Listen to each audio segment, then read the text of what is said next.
ये कहानी एक जंगल की है जहाँ पर एक नारियल का पेड़ था।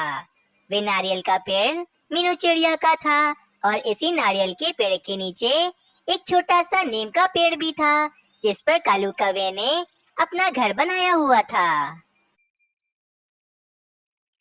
अरे वाह रानी, आज तो तुमने ये भोजन बहुत ही मेहनत से बनाया है और यकीनन ये भोजन बहुत ही ज्यादा स्वादिष्ट होगा।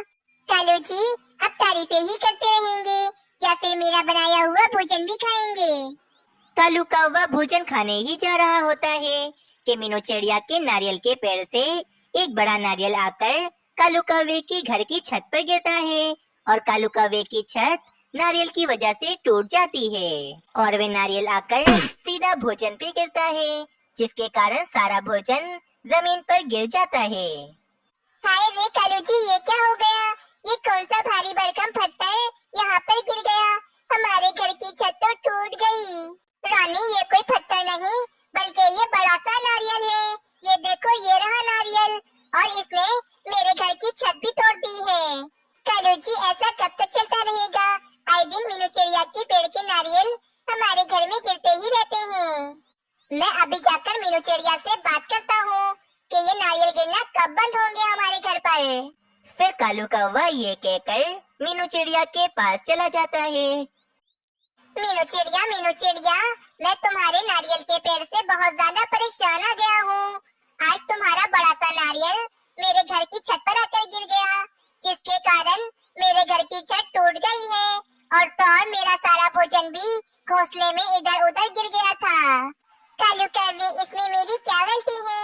मैं जानबूझकर नारियल तुम्हारे घर पर थोड़ी ना गिरा रही हूँ। बस मीनू चिड़िया, अगर ये नारियल दोबारा से मेरे घर पर आकर गिरे और मेरा कुछ भी नुकसान हुआ तो मैं तुम्हारे इस नारियल के पेड़ को काट डालूंगा। अरे भाई, ऐसे कैसे ये पेड़ काट दोगे तुम?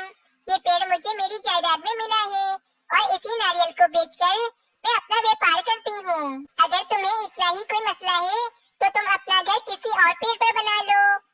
फिर कालू कौवा गुस्सा होकर वहाँ से चला जाता है। अगले दिन मीनू चिड़िया अपना नारियल पानी का ठेला लगाकर बैठी होती है और पक्षियों को नारियल पानी बेच रही होती है। वाह भाई मीनू चिड़िया, मजा ही आ गया तुम्हारा नारियल पानी पीकर तो। मुझे एक और दे दो, मैं अपनी पत्नी को भी ले जाकर पिलाऊंगा। हाँ जरूर तोते, मैं अभी देती हूँ। मीनू चिड़िया का नारियल पानी का व्यापार बहुत ज्यादा ही अच्छा चल रहा था, परंतु दूसरी तरफ कालू कौवा और रानी कौवी बहुत ज्यादा ही परेशान थे। कालू जी, मीनू चिड़िया बिल्कुल ठीक कह रही है। अब वे खुद थोड़ी ना नारियल तोड़कर हमारे घर पर फेंक रही है, इसमें उसका क्या कसूर है? अब हमें अपना दूसरा घर बना लेना चाहिए और अगर कल को हमें अंडे हुए और हमारे अंडे पर नारियल आकर गिर गया तो हमारा अंडा तो टूट जाएगा। हमारा कितना बड़ा नुकसान हो जाएगा कालू जी। नहीं नहीं रानी, हम कहीं पर भी नहीं जाएंगे, हम यहीं रहेंगे। मुझे नारियल के पेड़ का कुछ ना कुछ तो करना ही पड़ेगा। अच्छा ठीक है कालू जी, अभी मैं जा रही हूँ तिनके जमा करने के लिए। हमें दोबारा से अपनी छत की मरम्मत जो करनी है। नहीं रानी, छत की मरम्मत करने की कोई जरूरत नहीं है। अगर दोबारा से नारियल हमारी छत पर गिर गया तो तुम्हारी मेहनत जाया जाएगी। ठीक है कालू जी, जैसे आपको ठीक लगे। अगले दिन कालू कौवा और रानी कौवी बैठे बातें कर रहे होते हैं कि अचानक एक बड़ा सा नारियल आकर कालू कौवे के ऊपर गिर जाता है। रानी, इतनी जोर से लगा मुझे, ये नारियल मेरे ऊपर गिर गया है। मेरा तो सर ही घूम गया। अब तो मैं इस नारियल के पेड़ को नहीं छोड़ूंगा। बस अब मैं नारियल के पेड़ को काट ही डालूंगा। हाँ कालू जी, नारियल के पेड़ को काट ही देना चाहिए। कल मीनू चिड़िया दूसरे जंगल अपने दोस्तों से मिलने के लिए जा रही है। बस आप कल ही उस नारियल के पेड़ को काट दीजिएगा। अगली सुबह हो जाती है। मीनू चिड़िया अपने दोस्तों से मिलने के लिए दूसरे जंगल चली जाती है और पीछे से कालू कौवा मीनू चिड़िया की गैर मौजूदगी में कबूतर कारपेंटर को बुलाकर लाता है। कारपेंटर जी, इस बड़े से नारियल के पेड़ को जड़ से काट डालें ताकि ये फिर से दोबारा ना बढ़ सके। परंतु कालू कौवे, ये नारियल का पेड़ तो मीनू चिड़िया का है ना। कारपेंटर जी, तुम्हें तो सिर्फ पैसों से मतलब होना चाहिए। ज्यादा सवाल मत करो, वरना मैं किसी और कारपेंटर को बुला कर ले आऊंगा। फिर कबूतर कारपेंटर अपनी कुल्हाड़ी से वे बड़ा सा नारियल का पेड़ काटने लगता है। कुछ देर के बाद कबूतर कारपेंटर उस नारियल के पेड़ को काट डालता है। चलो शुक्र है, ये पेड़ कट गया, अब सुकून मिल गया है मुझे। अगले दिन जब मीनू चिड़िया अपने जंगल में वापस आती है तो वे देखती है कि उसके नारियल के पेड़ के पास तो पक्षी जमा हुए होते हैं। अरे, ये मेरे नारियल के पेड़ के पास इतने सारे पक्षी क्यों जमा हैं? चलो चल के देखती हूँ। फिर मीनू चिड़िया फौरन अपने पेड़ के पास जाती है। ये क्या हो गया? मेरे नारियल के पेड़ को किसने काट दिया है? मीनू चिड़िया, मुझे माफ कर दो, ये पेड़ मैंने काटा है, परंतु ये पेड़ काटने को मुझे कालू कौवे ने कहा था। अब मैं कालू कौवे को नहीं छोड़ूंगी। बुलबुल बहन, आप जल्दी से कालू कौवे और रानी कौवे को बुला कर लाएं। फिर बुलबुल फौरन कालू कौवे और रानी कौवे को बुलाने के लिए चली जाती है। हाँ भाई मीनू चिड़िया, कैसा रहा तुम्हारे दूसरे जंगल का सफर? कालू कौवे, अब इतने भी अनजान मत बनो। तुमने मेरा बरसों पुराना नारियल का पेड़ काट दिया है, मैं तुम्हें नहीं छोड़ूंगी। वैसे भी पेड़ काटना तो बहुत ही बड़ा जुर्म है। अब मैं तुम्हें इसकी सजा मिट्ठू महाराज से जरूर दिलवाऊंगी। जाओ जाओ मीनू चिड़िया, जिसके पास जाना है चली जाओ, कोई मेरा कुछ नहीं बिगाड़ सकता है। कालू कौवे, तुमने अपनी छोटी सी समस्या के चक्कर में मेरा सालों का व्यापार अब बंद करवा दिया है। मैं तुम्हें नहीं छोड़ूंगी। हाँ हाँ कालू कौवे, तुमने बहुत ही ज्यादा गलत किया है। तुम्हें तो मिट्ठू महाराज के पास ले जाना ही होगा। नहीं नहीं, मिट्ठू महाराज के पास ले जाने की कोई जरूरत नहीं है। कालू जी ने कोई गुनाह थोड़ी ना किया है। नहीं रानी कौवे, मैं जा रही हूँ मिट्ठू महाराज के पास। कालू कौवे, अगर तुम मेरे साथ नहीं चले तो कोई बात नहीं, मिट्ठू महाराज के सैनिक आकर तुम्हें पकड़ कर ले जाएंगे। नहीं मीनू चिड़िया, मैं किसी से नहीं डरता। चलो, मैं भी तुम्हारे साथ चलता हूँ। फिर मीनू चिड़िया और कालू कौवा मिट्ठू महाराज के पास चले जाते हैं और मीनू चिड़िया कालू कौवे की शिकायत मिट्ठू महाराज से करती है। कालू कौवे, ये तुमने बहुत ही ज्यादा गलत किया है मीनू चिड़िया के साथ। इसका बना बनाया कारोबार तुमने बर्बाद कर दिया है। अरे मिट्ठू महाराज, मुझे मीनू चिड़िया के कारोबार से कोई भी जलन नहीं है। बस आए दिन मीनू चिड़िया के नारियल के पेड़ से बड़े बड़े नारियल मेरे घर पर गिर जाते थे, जिस कारण मैंने मीनू चिड़िया का पेड़ काट दिया है। और तो और आपको पता है, एक बड़ा नारियल आकर मुझ पर भी गिर गया था। परंतु मिट्ठू महाराज, कालू कौवा अपना घर दूसरे पेड़ पर भी तो बना सकता था ना। इसमें जिद करने वाली कौन सी बात है? और तो और वे नारियल भी तो खुद ब खुद ही पेड़ से गिर रहे थे। इसमें मेरी क्या गलती थी मिट्ठू महाराज? कालू कौवे, इसमें मीनू चिड़िया की कोई भी गलती नहीं है। मीनू चिड़िया एकदम ठीक कह रही है। और वैसे भी ये उसूल मैंने बनाया था कि जंगल का कोई भी पक्षी जंगल के पेड़ों को नहीं काटेगा। ये बहुत बड़ा जुर्म होगा। और मैंने ये भी कहा था कि जो कोई भी पक्षी पेड़ काटेगा उसको 5 साल की सजा मिलेगी। ये बात सुनकर तो कालू कौवा बहुत ज्यादा ही डर जाता है और कहता है, मिट्ठू महाराज, मुझे माफ कर दे, मैं आइंदा से पेड़ नहीं काटूंगा। मुझे माफ कर दे मिट्ठू महाराज। परंतु मिट्ठू महाराज कालू कौवे को माफ नहीं करते और उल्लू सैनिक कालू कौवे को पकड़कर ले जाता है। दोस्तों, आप सभी से यही गुजारिश है कि अगर पेड़ लगा नहीं सकते तो उन्हें काटिए भी मत, क्योंकि पेड़ काटने से हमारा अपना ही नुकसान होता है। अगर आप सबको ये कहानी अच्छी लगी तो चैनल को जरूर सब्सक्राइब करें और कमेंट सेक्शन में अपनी राय देना ना भूलें।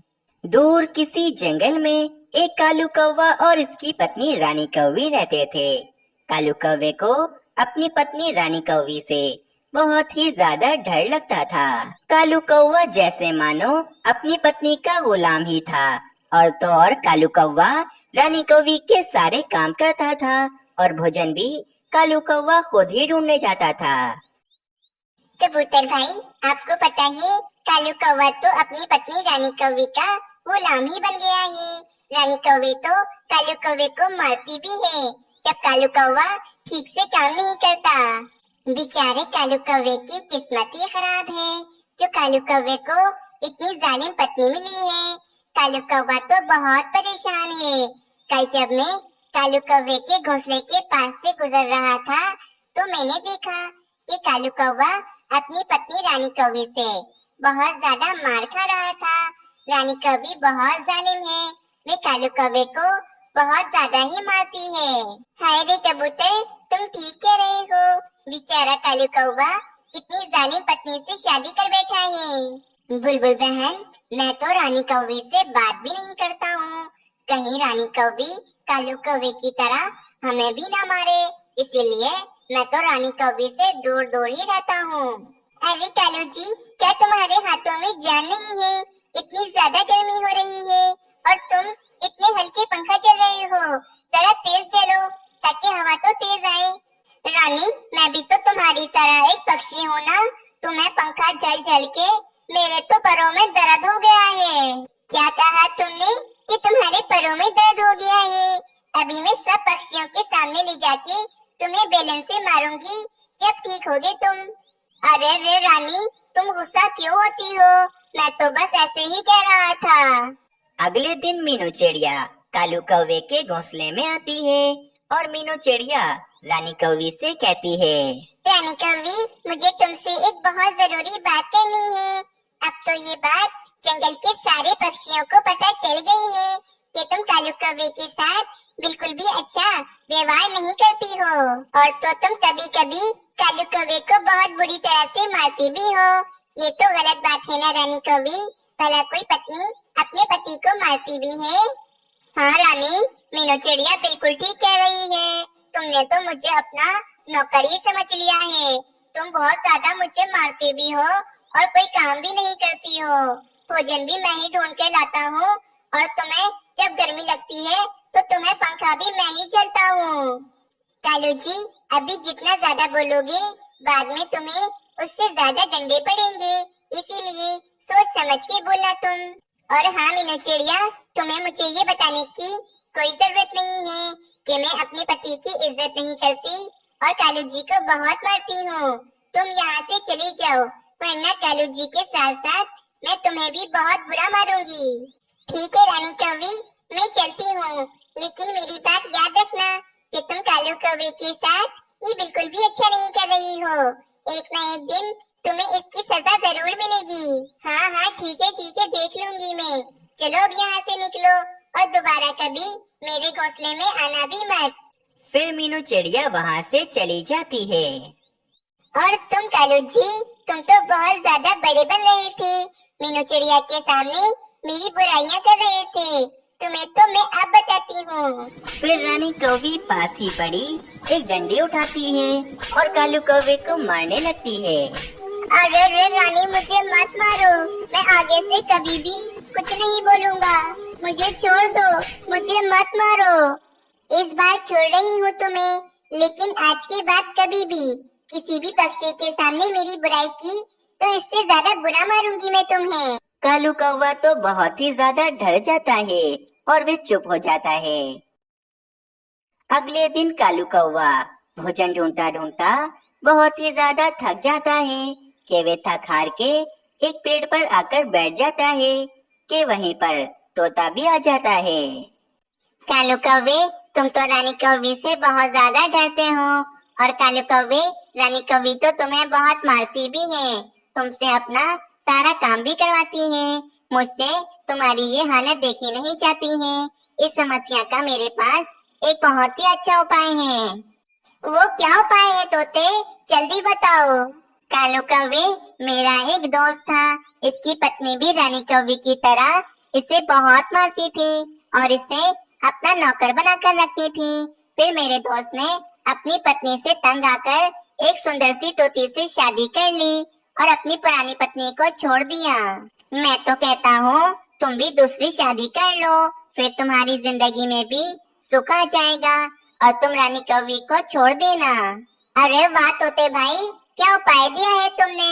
मैं दूसरी शादी करने के लिए तैयार हूँ ताकि मुझे मेरी जुल्मी पत्नी से छुटकारा मिल जाए। लेकिन मुझ जैसे बुड्ढे कौवे से शादी कौन करेगी?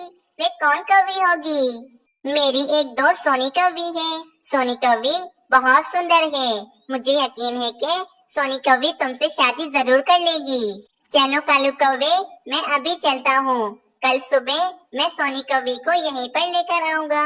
तुम मुझे कल सुबह इसी पेड़ पर मिलना। ये कहकर वे तोता वहाँ से चला जाता है। क्या हुआ कालू जी, तुम इतने ज्यादा खुश क्यों लग रहे हो? बताओ मुझे। नहीं नहीं रानी, कोई ऐसी बात नहीं है जिसके कारण मैं खुश हूँ। तुम मुझे खुश कब रहने देती हो? हर समय मैं तुम्हारी वजह से उदास ही रहता हूँ। लगता है तुम्हें दोबारा से मार खाने का दिल चाह रहा है। मैं तुम्हें अभी बताती हूँ। नहीं नहीं रानी, मुझे क्षमा कर दो। मैं दोबारा ऐसा कभी नहीं बोलूँगा। तुम तो बहुत अच्छी पत्नी हो।